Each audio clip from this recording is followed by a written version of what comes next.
What is up, hard rock and metal fans? Well, I'm back again with another top 10, and this time for Black Sabbath. And it only felt appropriate that I do this top 10 with the person who introduced me to hard rock and heavy metal back in the day. And I'm, of course, talking about my dad. So, yeah, I'm doing this one with my dad. It's really exciting. If you guys can see over here, this is a series that we did a few years ago.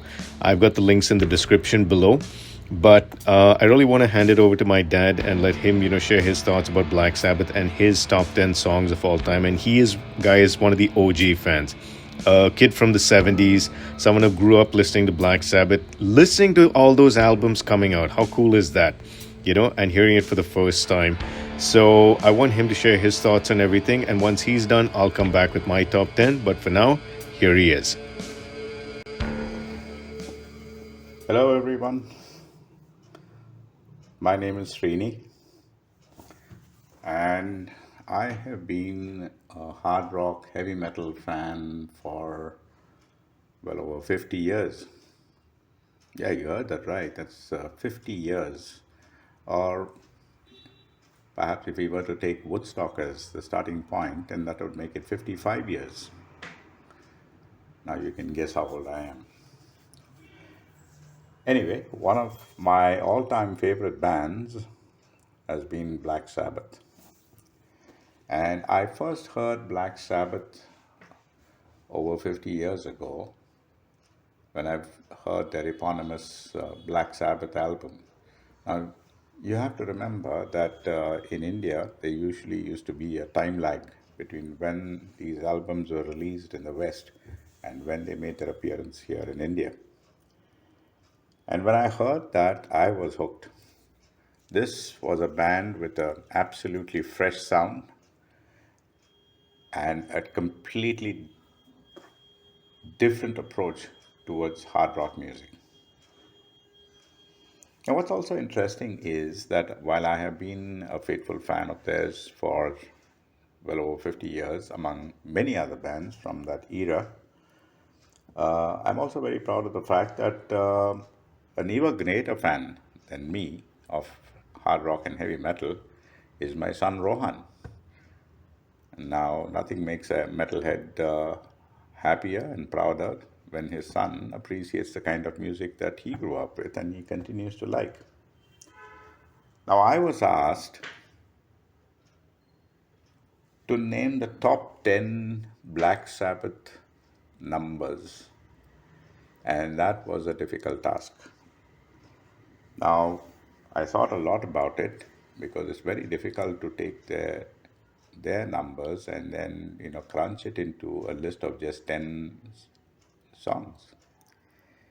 But I did try, and I have compiled my list of the top 10, counting down from 10 to the number 1 in my list.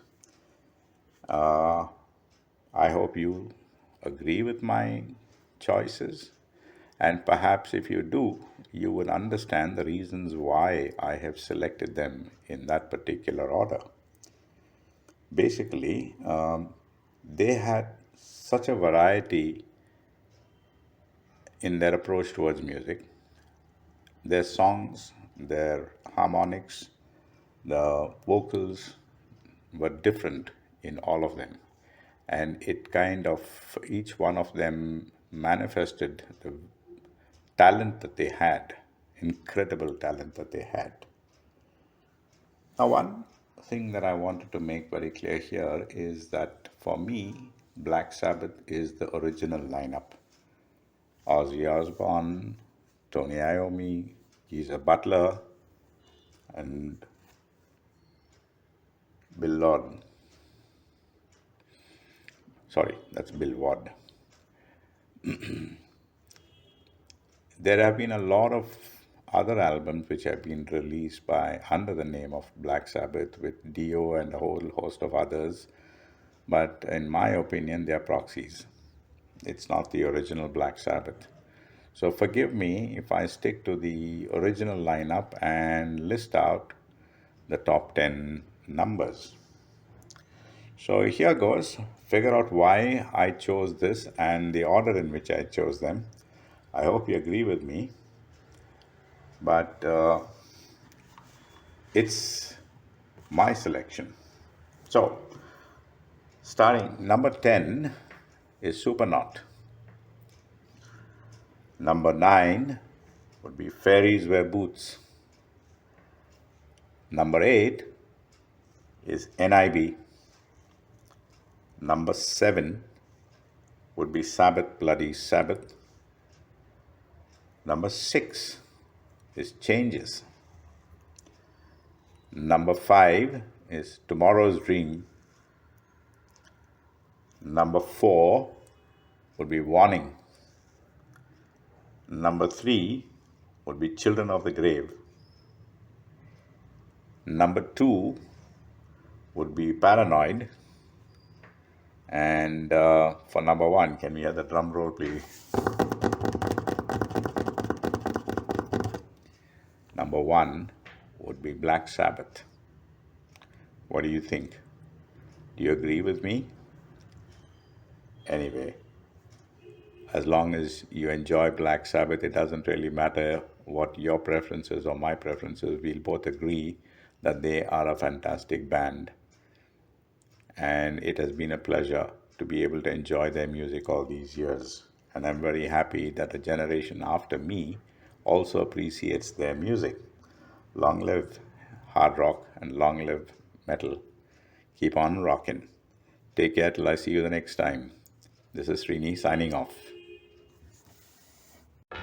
Thanks so much, Dad. And it's so interesting that you and I have a very similar top 10. In spite of having such varied tastes in rock and metal, many of the tracks which you picked would probably be and are, in fact, on my top 10. So, jumping straight into mine, I'm going to start with a non Aussie era album. And the title track that I'm going to pick is, of course, Heaven and Hell at my number 10 spot, featuring the magnificent Ronnie James Dio, who replaced Ozzy at this particular point in the band's history. Phenomenal track. Starts off, with this, very dark and brooding guitar sound. And of course, Geezer and Bill, doing their part as well, along with Tony. And Ronnie's voice just elevates this track to a whole nother level. So this comes in at number 10 for me. Number 9, I would think that, and as far as my memory goes back, was the very first Sabbath song I ever heard in my life. Of course, my dad can either prove or disprove that because he had the records back in the day, and he would know which tracks, he played initially and whether it was in fact my first one. But coming in at number 9 would be War Pigs off the Paranoid album. I don't have to say much more about this song except for the fact that the verses, I think more than anything else, the lines that Ozzy, spits out on the mic, are really what are the anchor of this entire song. I mean, obviously the music is phenomenal, the drum beats, the bass tone, the whole atmosphere, that is conjured up around this entire track when it actually plays out. But it's really the lines of the song that, stand out the most, the way Ozzy says it. So this comes in at number 9 for me. Number 8 is again off the Paranoid album. It is Fairies Wear Boots.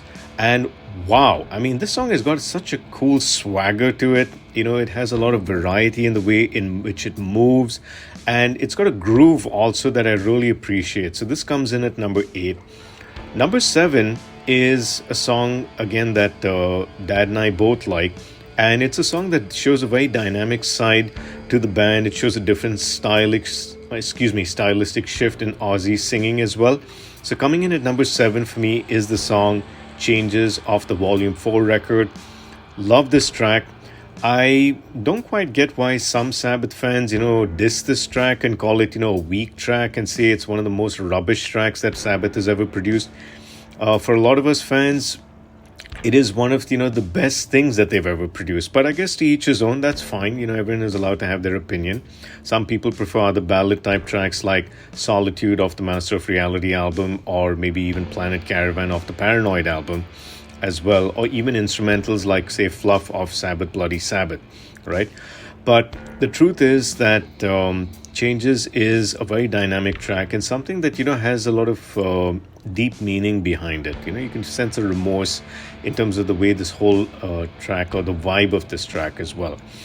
Coming in at number 6 for me is, of course, the title track, which is Sabbath Bloody Sabbath. I mean, this is a real monster of a song. I mean, it just, pummels you. It just like grinds the listener into the ground in terms of, just how heavy and how strong that riff is. I mean, kudos to Tony. I mean, he is the riff master. He is the OG guy, and he will always be one of my favorite guys, along with Richie Blackmore of Deep Purple, David Gilmour of Pink Floyd, and so on. So many phenomenal guitarists who are there, of course, Jimi Hendrix, whatnot. Of course, I have to mention Jimmy Page of Led Zeppelin. I mean, that goes without saying. But Tony is the riff master as far as I'm concerned, and even Dad is concerned as well. So this song comes in at number 6. Coming in at number 5, my top 5 now would be Iron Man off the Paranoid album. It is, arguably one of the 3 best well-known songs of Sabbath, of course, being a few others, which I'll get to. But Iron Man is a song that stands, as, one of those timeless classic songs that you'll hear somewhere, either on radio or at a pub or at a concert or anywhere. It's just one of those most recognizable tracks. And then moving up to number 4, I'm actually going to pick a song that, for me, quite surprised, and to my surprise, was quite low on Dad's list. I thought it would be higher. But for me, number 4 is Supernaut off the Volume 4 record.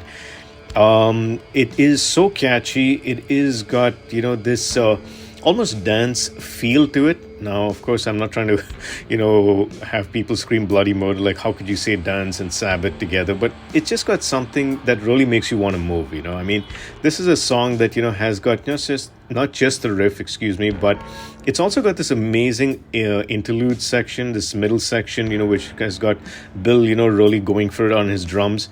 And I just love the way it actually works, even the way Geezer moves along with the rest of the track, with the rest of the band. So really cool. Number 4. Number 3, arguably the most famous and most well-known Black Sabbath track ever, Paranoid, the title track of the Paranoid album. Obviously, it's something that everyone loves to hear. Everyone loses their minds if they hear this in concert. And it is something that, we just can't get enough of. So that's number 3. Number 2, and this is, I would dare say, it is really a Geezer Butler track, which starts off with that little interlude, which everyone calls as, which is called, as Basically, which is NIB. And now, of course, there were many stories that NIB stood for Nativity in Black. Of course, I think according to the band and many others, it was just named after this very pointy tip that Bill Ward, the drummer, used to have with his beard. So they just called it a nib, and then they thought, okay, that'd be just a fun track or fun way to title this song. But it is such a cool sing-along song. It is something that, really gets, the blood pumping. And I just love it. And for me, Geezer has always been my favorite bassist of all time. So this is where he really shines. And let me come to number 1. And number 1 to me is why Tony Iommi is the riff master of all time. He is the godfather of heavy metal. I mean, of course, along with Ozzy, Geezer, and, Bill. But there's a reason why we all look to Tony as being the godfather and the riff master of heavy metal, is because this song, and I'm going to cheat a little bit because it has a little instrumental that plays before it, and I had to include it. I cannot, just name the actual main track itself. Number 1 for me is Embryo, Children of the Grave, Black Sabbath, Master of Reality. Hands down, my number 1 song. Has always been that way since I became a Sabbath fan, way back in the day, late 90s, if I remember right. Yeah, late 90s.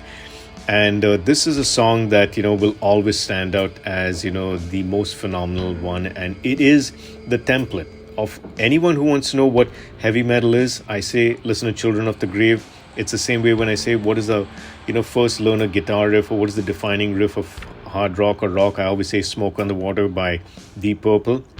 But for heavy metal, this is the track I point to, which is Children of the Grave. So there you have it, guys. Dad and me, our top 10. Do you agree with our list? Do you not? Do you have a separate list of your own? We'd love to hear from you. Thanks so much for the support, and we really appreciate you listening in. We look forward to catching up with you soon. Stay safe, stay strong, and rock on.